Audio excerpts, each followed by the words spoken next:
ವ್ಯಕ್ತಿ ಬದುಕಿರುವಾಗಲೇ death certificate. ಟೋಪನಗೌಡ ಗುಬ್ಬಿ ಎಂಬ ವ್ಯಕ್ತಿಗೆ ಮರಣ ಪತ್ರವನ್ನ ಮಾಡಿದ್ದಾರೆ. ಹಾವೇರಿಯ ರಟ್ಟಿಹಳ್ಳಿ ತಾಲೂಕು ಶಿರಗುಂಬಿಯಲ್ಲಿ ಆದಂಥ ಘಟನೆ ಇದು.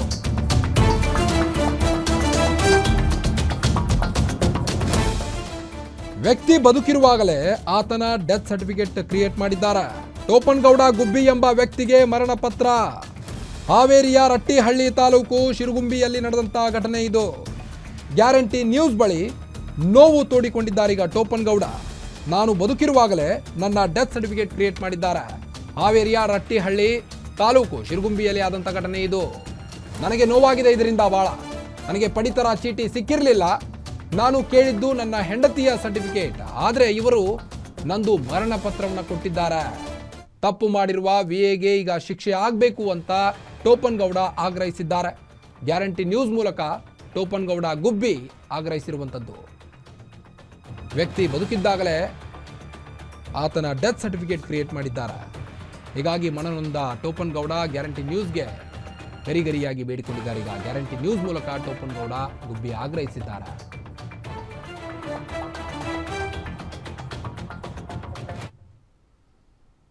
ಸರ್ಕಾರದ ಕೆಲಸ ದೇವರ ಕೆಲಸ ಅಂತಾರೆ. ಆದರೆ ಸರ್ಕಾರಿ ಕೆಲಸವನ್ನು ಮಾಡುವಂಥ ಅಧಿಕಾರಿಗಳು ಒಂದು ಎಡವಟ್ಟು ಯಾವೆಲ್ಲ ರೀತಿಯಾಗಿರ್ತಕ್ಕಂಥ ಸಮಸ್ಯೆಗಳನ್ನು ತಂದೊಡ್ತವೆ ಅನ್ನೋದಕ್ಕೆ ಈಗ ನಾನು ನಿಮಗೆ ಒಂದು ನಿದರ್ಶನವಾಗಿರ್ತಕ್ಕಂಥ ಒಂದು ಸತ್ಯ ಸಂಗತಿಯನ್ನು ಹೇಳ್ತಾ ಹೋಗ್ತೀನಿ.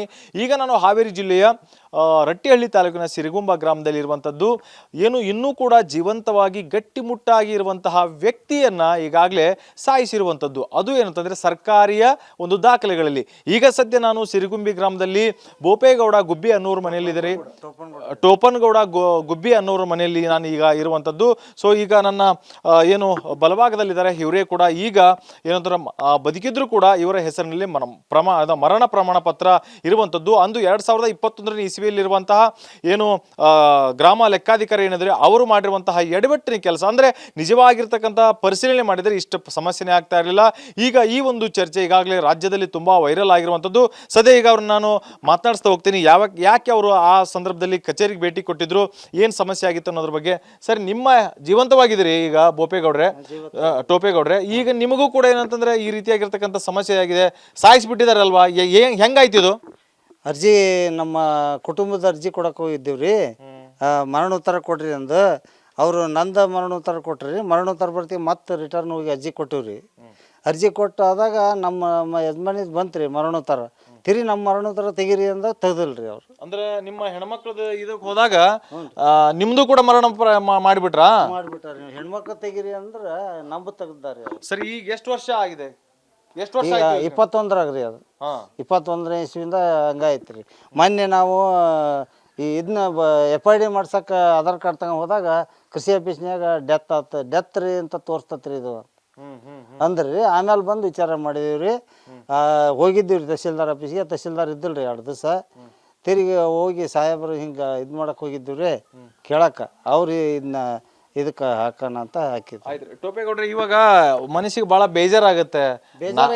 ನಾನು ನಮ್ಮ ಹೆಂಡತಿಯವರು ತೀರ್ಕೊಂಡು ಹೋಗಿದ್ದಕ್ಕೆ ಪ್ರಮಾಣ ಪತ್ರ ಕೇಳಿದ್ರ ಇವರು ಅದ್ರ ಜೊತೆಗೆ ನಂದು ಕೂಡ ಏನಂತಂದ್ರೆ ಮರಣ ಪ್ರಮಾಣ ಪತ್ರ ಕೊಟ್ಬಿಟ್ಟಿದ್ದಾರೆ. ಇದನ್ನೆಲ್ಲ ಮಾಡಿದಾಗ ಎಷ್ಟೆಲ್ಲ ನಿಮ್ಗೆ ನೋವು ಆಗ್ತಿದೆ, ಏನು ಹೇಳಕ್ ಇಷ್ಟಪಡ್ತೀನಿ? ನೋವಾಗಿ ಹೇಳಿ ಎಲ್ಲ ಆಗೈತ್ರಿ. ಅದು ಹೋಗಿ ಓಡಾಡಿ ಅರ್ಜಿ ಕೊಟ್ಟಾಗೈತ್ರಿ.